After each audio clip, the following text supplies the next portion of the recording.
सिमडेगा समाहरणालय स्थित एसपी कार्यालय में एसपी सौरभ कुमार की अध्यक्षता में क्राइम मीटिंग का आयोजन किया गया। इस मौके पर जिले के तमाम पुलिस पदाधिकारी सहित वरीय पुलिस पदाधिकारी भी मौजूद थे। उपस्थित पुलिस पदाधिकारियों को संबोधित करते हुए एसपी सौरभ कुमार ने कहा कि आने वाले सावन में आयोजित कांवड़ यात्रा में सुरक्षा के पुख्ता इंतजाम करें और साथ ही कांवड़ यात्रा पर पूरी तरह से सतर्कता बरतें। सावन के महीने में भीड़ भाड़ वाले मंदिरों को चिन्हित कर उक्त मंदिरों के आसपास और मंदिर परिसर में सुरक्षा व्यवस्था के पुख्ता इंतजाम करें। तो देखिए, आज अपराध गोष्ठी का आयोजन किया गया था और इसमें मुख्य रूप से पूर्व माह में जो भी कार्य किए गए और आगे जो हमारी कार्य योजना है उसको लेकर के लगातार इन लोगों को निर्देश दिए गए हैं। जहाँ तक विधि व्यवस्था की बात है तो निश्चित रूप से सावन का महीना अभी प्रारंभ होने वाला है और इसमें जो भी डिप्लॉयमेंट है उसको लेकर कैसे करना है, कैसे मंदिरों पर निगरानी रखनी है, कैसे अगर कांवड़ यात्रा विभिन्न थाना क्षेत्रों से गुजरती है तो उसकी निगरानी, उसकी सुरक्षा सुनिश्चित करनी है। इन सभी पे सभी थाना प्रभारियों को निर्देश दिए गए हैं और वह उन्हें निर्देशित किया गया है कि वो लगातार इस पे निगरानी रखें ताकि कोई विधि व्यवस्था की समस्या क्षेत्र में न होने पाए। इसके अतिरिक्त अनुसंधान में जहाँ तक हम सभी जानते हैं कि भारतीय न्याय संहिता और अन्य 2 कानून लागू कर दिए गए हैं, तो इसमें जो भी समस्या सभी थानों में आ रही थी उसको हम लोगों ने दूर किया है, उन्हें बताया है और जहाँ जहाँ कुछ त्रुटियाँ हम लोगों ने देखी है वही सभी थानों को बताया गया है कि इन त्रुटियों का आगे न किया जाए। अनुसंधान नियंत्रण के अतिरिक्त हम लोगों ने अपराध नियंत्रण पर भी लगातार हम काम कर रहे हैं और सभी थाना प्रभारियों को लगातार जितने भी अपराधी जेल से छूट रहे हैं उनकी निगरानी रखने का आदेश दिया गया है ताकि अपराध पर नियंत्रण रखा जा सके। हमारा पूरा प्रयास है कि जैसे पूर्व के माह में शांतिपूर्ण तरीके से कार्य हुआ है, आगे भी शांतिपूर्ण तरीके से कार्य हो, इसको लेकर के सभी थाना प्रभारियों को विशेष निर्देश दिए गए हैं और कर्तव्यपरायणता से कार्य करने को कहा गया है। भारत सरकार के राष्ट्रीय अनुसूचित जनजाति आयोग के सदस्य आशा लकड़ा सिमडेगा पहुंची। सिमडेगा पहुंचने पर उपायुक्त अजय कुमार सिंह, एसपी सौरभ कुमार सहित भाजपाइयों ने उनका स्वागत किया। सर्किट हाउस में स्वागत किया गया। सर्किट हाउस में भाजपाइयों से आशा लकड़ा मिली। इसके बाद समाहरणालय में बैठक हुई। बैठक में आशा लकड़ा ने शिरकत की। बैठक में तमाम जिले में चल रहे विकास योजनाओं की समीक्षा की गई। समीक्षा के क्रम में आशा लकड़ा ने कई खामियां और गड़बड़ियां भी पाई। आशा लकड़ा ने सर्किट हाउस में आयोजित प्रेस कॉन्फ्रेंस में पत्रकारों को संबोधित करते हुए तमाम योजनाओं के संबंध में जानकारी दी और उन्होंने कहा कि जिले में जितने भी योजनाएं चल रही हैं उसमें गड़बड़ी और खामियां हैं, जिसे दुरुस्त करने के लिए अधिकारियों को निर्देश दिया गया है। आशा लकड़ा ने यह भी कहा कि जिले के अधिकारी कार्यालय में ही बैठे रहते हैं, वो गांव तक नहीं जाते हैं, इसलिए उक्त समस्या बनी हुई है। अधिकारी गांव तक जाए और रिपोर्ट जमा करें। प्रेस कॉन्फ्रेंस में आप सबका स्वागत और अभिनंदन। हमारे साथ में हम आज राष्ट्रीय अनुसूचित जनजाति आयोग के रिसर्च अधिकारी जो अपने स्टेट के प्रभारी हैं, रीजनल ऑफिस झारखंड और रीजनल ऑफिस रायपुर, ऐसे पीके दास जी, हमारे साथ में आयोग के लॉ एडवाइजर एडवोकेट सुभाषिष राशिक सोरेन जी। आज हम लोगों ने संगठन और आदिवासी समाज के विभिन्न लोगों से भी मिलना हुआ और जिला प्रशासन के साथ में हमने बैठक भी किया। जिला प्रशासन के साथ में लगभग हम लोगों ने 15 से 15 विभाग का 15 से 20 विभाग का हम लोग ने समीक्षा किया और हर समीक्षा में देखा जाए तो कहीं ना कहीं कमियां और खामियां पाया गया है। सबसे पहले हमने एजुकेशन डिपार्टमेंट को तय किया, क्योंकि आज भी आयोग जो काम करती है जनजाति समुदाय का संरक्षण और सुरक्षणों की बात करती है और उन्हीं को ध्यान में रखते हुए ये बैठक भी रखा गया। और जब हम एजुकेशन की बात करते हैं, जहाँ 71% आदिवासी समाज है, तो उनका जो अलग अलग होना चाहिए एजुकेशन का, चाहे प्राइमरी विद्यालय हो, मिडिल स्कूल हो या हाई स्कूल हो, लेकिन आज भी 25 किलोमीटर की दूरी तक एक भी हाई स्कूल नहीं होना बासजोर का एरिया है। तो ये बहुत ही दुर्भाग्यपूर्ण है। तो हमने आप लगभग जितने भी आदिवासी गर्ल्स और बॉयज़ हैं उनका एक अलग अलग बना कर दो। टोटल स्टूडेंट में से एसटी कितना है? उनमें गर्ल्स कितना है, बॉयज़ कितना है, ये हमने पूछा है। दूसरा हमने स्वास्थ्य विभाग को भी पूछा है। स्वास्थ्य विभाग में हमने, जैसे आपको मैंने बताया ना, बांसजोर में हाई स्कूल नहीं है, सिकरिया टार से ले करके कई जगह है। उच्च विद्यालय जर्जर अवस्था में है, कुटमा का छार उच्च विद्यालय कुरडेग का, तो वहाँ शौचालय नहीं है, पीने का पानी नहीं है, वो हमने बताया है। ऐसे एजुकेशन विभाग की अगर हम बात करेंगे तो जोराम हाई स्कूल 20 किलोमीटर के अंतर्गत में गुटबहार से बनमाली गांव, तो कोई स्कूल नहीं है। अगर वहाँ भी एक हाई स्कूल हो जाएगा तो बहुत अच्छा रहेगा। हमने बांसजोर के बारे में भी आपको बताया। गुटबहार रोड होते हुए केरिया पंचायत, अगर 14-15 किलोमीटर अंदर घुसने के बाद में 25 किलोमीटर की दूरी में एक भी हाई स्कूल नहीं है। तो प्रस्ताव 2 स्कूल के लिए हमने बोला। तीसरा मैं आपको बताऊं कि एकलव्य मॉडल विद्यालय बन के तैयार हो गए हैं, तो उसको भी हमने जल्द से जल्द ठीक करने के लिए बोला है।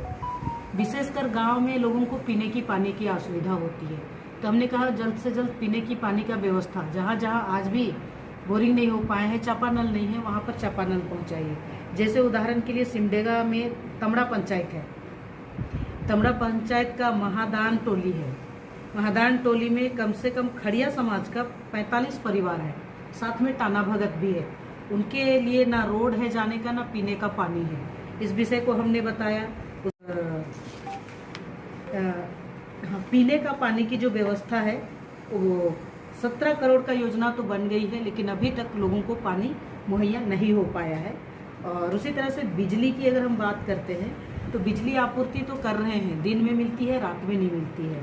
तो उसमें जैसे मीटर जो देना है, तो मीटर तो है लेकिन रीडिंग बगैर किए ही पैसा का वसूली हो रहे हैं। इसको हमने कहा है कि एक बार मीटर रीडिंग देख लीजिए, स्थिति परिस्थिति क्या होगा। जो सुबह में किसी का घर में काम करने जाती है, उस महिला को भी उतना राशि देना पड़ता है जिनको बिजली आपूर्ति जितना खपत नहीं होता उनके यहाँ। ऐसे हमने बताया है। बाकी हमने कल्याण विभाग की बात की। कल्याण विभाग में आपने देखा होगा कि आवासीय विद्यालय है और टोटल मिला के 37 छात्रावास है, जिसका स्थिति किसी में अच्छा है, किसी में बुरा है।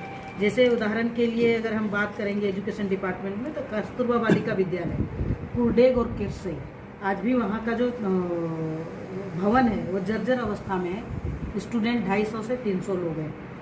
उनको हमने कहा है कि उसको ठीक करने के लिए आदिवासी हॉस्टल SC ST दोनों मिला करके, कॉलेज हॉस्टल 3 है लड़कियों का और लड़कों का भी है। तो टोटल जो कॉलेज है उसमें बाउंड्री तो है, वार्डन है, लेकिन वहाँ रहती नहीं है। एडमिशन का सिस्टम जितना कैपेसिटी है उसके ऊपर है। तो हमने निर्देश दिया है पुलिस प्रशासन को भी कि वहाँ गार्ड दे दे, ताकि सुरक्षा के लिए अच्छा रहेगा। लड़कियाँ रहती है, बाहर जाना रहता है, रात में वहाँ रहती है, अगर कोई सुरक्षा नहीं होगा तो ये कहीं ना कहीं दिक्कत होगा। तो इसलिए लॉ एंड ऑर्डर के साथ में उनका व्यवस्था बने, स्कूल में सुविधा हो, हॉस्टल नया प्रमोट करें, माने G+3 तक का, बॉयज़ का भी और गर्ल्स का भी, जिसमें इंटरमीडिएट और BA UG का पढ़ सके, PG का लोग पढ़ पाएँ, और जो लोग तैयारी करने आते हैं उनके लिए भी रहने का सुविधा हो। उसी तरह से लड़कियों का भी बने, लड़कों का और लड़कियों का, क्योंकि यहाँ 10 प्रखंड है और 10 प्रखंड में पढ़ने वालों का बहुत ज़्यादा तादाद है। जिनको सिमडेगा में किसी का घर में रह के पढ़ रहे हो, नहीं तो रेंट लेके, तो उनको सुविधा मुहैया कराने की बात हमने काम तो लोग ने किया है, लेकिन पूरी तरह नहीं किए हैं। जैसे धूमकुड़िया की बात करते हैं, 92 प्रखंड में एक भी धूमकुड़िया नहीं है, और यहाँ रिपोर्ट में पूरा धूमकुड़िया का आ गया है। सामाजिक सुरक्षा की अगर बात करते हैं तो ये कहीं ना कहीं एक हमने बताया है कि उनका भी पूरा डिटेल करते हुए ST को कितना दिए हैं, ऐसे JSLPS को बोले, ऐसे मनरेगा को हमने बोला है, ऐसे सामाजिक सुरक्षा कोषांग को बोले हैं, पेंशन का, जैसे पेंशन के लिए वृद्धा महिला कौन है, विधवा कितना है और दिव्यांग कितना है, उसको भी अलग अलग करने बोले, उसमें ST कितना है। उसी तरह से आंगनबाड़ी सेंटर है, आंगनबाड़ी सेंटर का जो भवन है, कई भवन जर्जर हैं, कोई नया बन रहे हैं, तो जर्जर अवस्था में बच्चों को हम क्यों वहाँ पढ़ाएंगे। उसमें भी धात्री कितना है, गर्भवती कितना है और बच्चे कितना है, न्यूट्रिशन उनको सही मिल रहा है या नहीं मिल रहा है। हेल्थ डिपार्टमेंट को हमने बोला है कि बरसात का समय आ गया है, सभी को एक बार हेल्थ कैंप लगाएंगे। ओवरऑल अगर देखेंगे तो जिला में काम कर रहे हैं, लेकिन जो अधिकारी हैं फील्ड में कोई नहीं घूम रहे हैं, सब हेडक्वार्टर में जमे हुए हैं, इसलिए गाँव के लोगों को लाभ नहीं मिल पा रहा है। हेल्थ कैंप के लिए हमने बोला है कि हॉस्पिटल जहाँ जहाँ बना है, CHO है, वहाँ ये नहीं है, उनको रोस्टर बनाने बोले हैं। और जैसे यहाँ सोमवार को और बृहस्पतिवार को बाजार लगती है, तो बाजार के दिन में बृहद रूप से जो डॉक्टर है वो कहीं ना जाए, ओपीडी यहीं लगाए, क्योंकि सभी लोग आते हैं जांच करवाने के लिए सदर अस्पताल में। और आपके माध्यम से, मीडिया के माध्यम से प्रचार प्रसार हो, और वहाँ जो भी डॉक्टर बैठ रहे हैं वो हिंदी में लिखा रहे, ताकि लोगों को पढ़ने में और जांच कराने में आसान होंगे। तो ऐसे तमाम विषयों को हमने लिया है और हमने जानकारी लेते हुए कहा है कि आदिवासी समाज के लिए एक अच्छा कर पाएंगे। और जो कानूनी संबंध है तो प्रत्येक थाना में एफआईआर आदिवासियों का थाना में हो, और जो एसटी थाना है वहाँ ट्रांसफ़र करें, ताकि लोगों को काम करने में आसान होगा। और हमने इंटरनल ग्रीवांस सेल बनाने का अनुमति दिए हैं, और आयोग ने 2021 में एक लेटर दिए हैं, उस लेटर को फॉलो करने के लिए बोले हैं। में आदिवासियों, महिलाओं की, युवतियों की लगातार शोषण हो रही है, क्या कहना चाहेंगे? हाँ, मैंने अभी पूछा है यहाँ एसपी थे कि एफआईआर के मामले में जिस तरह से यहाँ विषय आते हैं पलायन का, वीमेन ट्रैफिकिंग का, कहीं केस नहीं है। विगत 6-7 महीने से कोई केस नहीं है। तो आप यहाँ आए हैं, आयोग को आप लोग भी अवगत करा सकते हैं, क्योंकि सरकार क्या कहती है इससे मुझे, किसी संघ से मुझे कोई एलर्जी नहीं है। लेकिन जहाँ जहाँ पर सिमडेगा 71% आदिवासी जहाँ रहते हैं वहाँ किसी तरह का कोई मामला नहीं है, ये तो हास्यास्पद ही होगा। नल जल योजना की बातें कही। एकलव्य विद्यालय तो केंद्र सरकार के अधीन है और उसको शिक्षा, बेहतर शिक्षा बहाल करना केंद्र सरकार का दायित्व है। तो क्या वो उसको, मैंने आपको कहा कि मैंने किसी सरकार का या किसी संघ का कोई टिक्का टिप्पणी नहीं करना। अगर कोई भी है संघ या कोई है काम को करे, अगर आपके माध्यम से मुझे शिकायत मिलेगी तो उस पर कार्रवाई करने के लिए आयोग तत्पर है।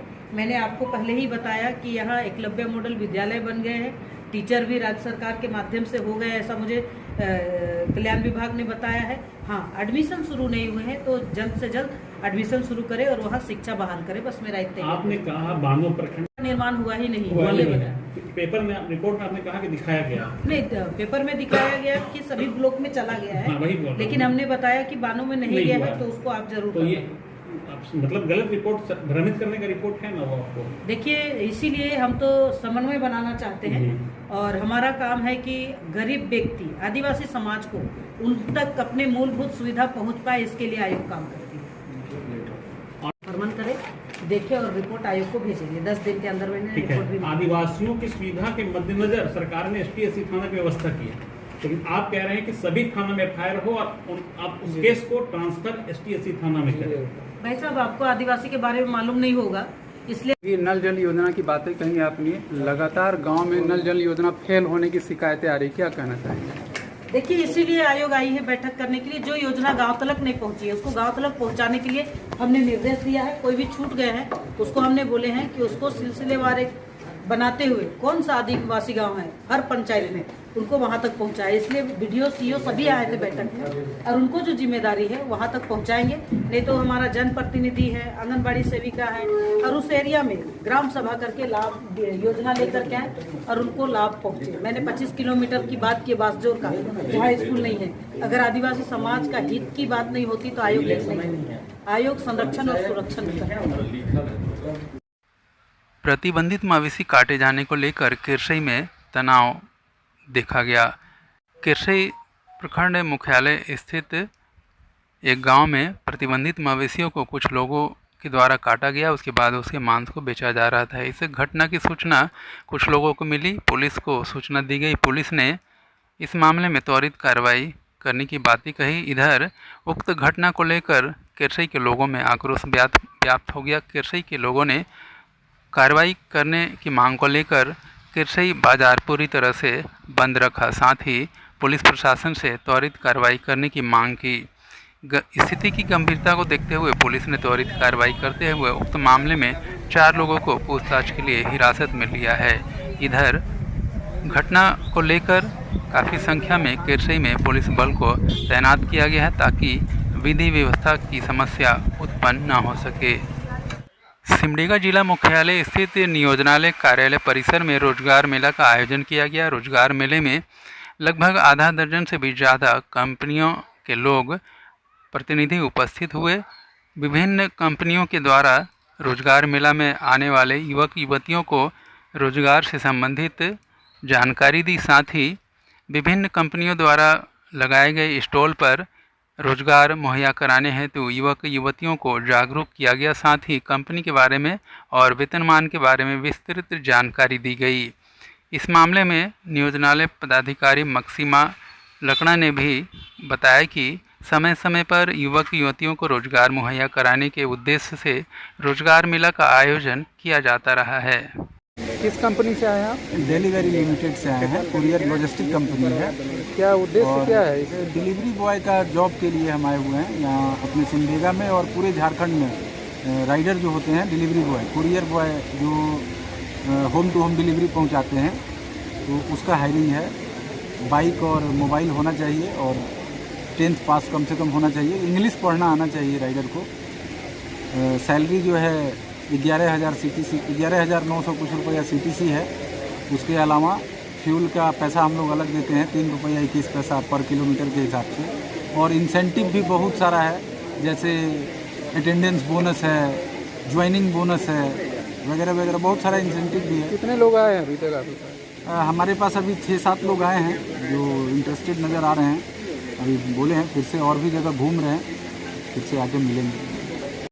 जी, मेरा नाम प्रीति लवली बेंचुआ है और हम गुमला ब्रांच से आए हैं। अरे, रोजगार मेला का उद्देश्य क्या है? बेसिकली यहाँ पे हम लोगों को, स्पेशली लड़की लोगों को और जो यूथ लोग हैं, जो लोग अभी कॉलेज पास आउट हुए हैं या यंग एज में हैं, जहाँ पे अभी वो लोग अभी से ही फाइनेंशियल स्टेबिलिटी लोग हमें आ जाएगा, तो ये बहुत बेनिफिट करेगा उनको लॉन्ग टर्म के लिए। ये वाला है कि इसमें एजेंट के लिए रिक्रूटमेंट जो कर रहे हैं, इसमें है कि वो फुल टाइम भी कर सकते हैं, पार्ट टाइम भी कर सकते हैं अपने समय अनुसार। तो अभी उनके पास वैसा कोई बर्डन नहीं है या कुछ काम का लोड नहीं है, तो लोग अपने फ्री टाइम में जब उनको टाइम मिल रहा है तब उस निकाल के उस टाइम में वो कुछ काम कर लेंगे, तो वो लोग के लिए पॉकेट मनी के तौर पे या कुछ भी अगर उसको फ्यूचर के तौर पे लंबे तौर पे लेना जा सकते हैं तो उसमें भी ले सकते हैं। और इसीलिए हम लोग इसको यहाँ पे अप्रोच कर रहे हैं। वैसे जो यंग यूथ है, और इसमें एज लिमिट वैसा कोई नहीं है, 18+ to 60 कितने भी कोई एज है अपर लिमिट, उसको कोई अपर लिमिट नहीं है। तो इसे रोजगार के रूप में लिया जा सकता है? हाँ, इसको लिया जा सकता है। लॉन्ग टर्म में बहुत अच्छा है ये काम करने के साथ। इसमें कमीशन बेस्ड ही है और उसके साथ साथ बीच बीच में कॉम्पिटिशन हो रहा है, उससे और एक्स्ट्रा बेनिफिट मिलता रहता है और बहुत।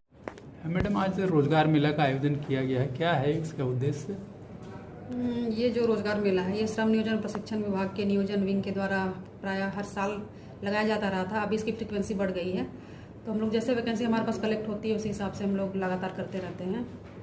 तो आज जो हमारे यहाँ रोजगार मेला आयोजित किया जा रहा है, उसमें करीब 7 कंपनियाँ भाग ले रही हैं और उनके पास 500-700 से ज़्यादा वैकेंसियाँ हैं। तो उद्देश्य इसमें यही होता है कि जैसे जो शिक्षित बेरोजगार हैं, उनको जो निजी क्षेत्र के जो उनके शैक्षणिक योग्यता के अनुसार जो भी उनकी योग्यता है और जो वैकेंसी है उसके हिसाब से उनको हम लोग नियोजित कर पाएँ, ताकि उनको जो रोजगार का अवसर है वो प्रारंभिक तौर पर हम लोग दे जाएँ। बाकी तो उनके लिए सारा आसमान खुला हुआ होता है कि जहाँ तक वो जाना चाहे वो जा सकते हैं। तो हमारा प्रयास यही होता है कि जो शिक्षित बेरोजगार है उनको हम लोग प्रारंभिक तौर पर कहीं पर नियोजित कर पाएँ।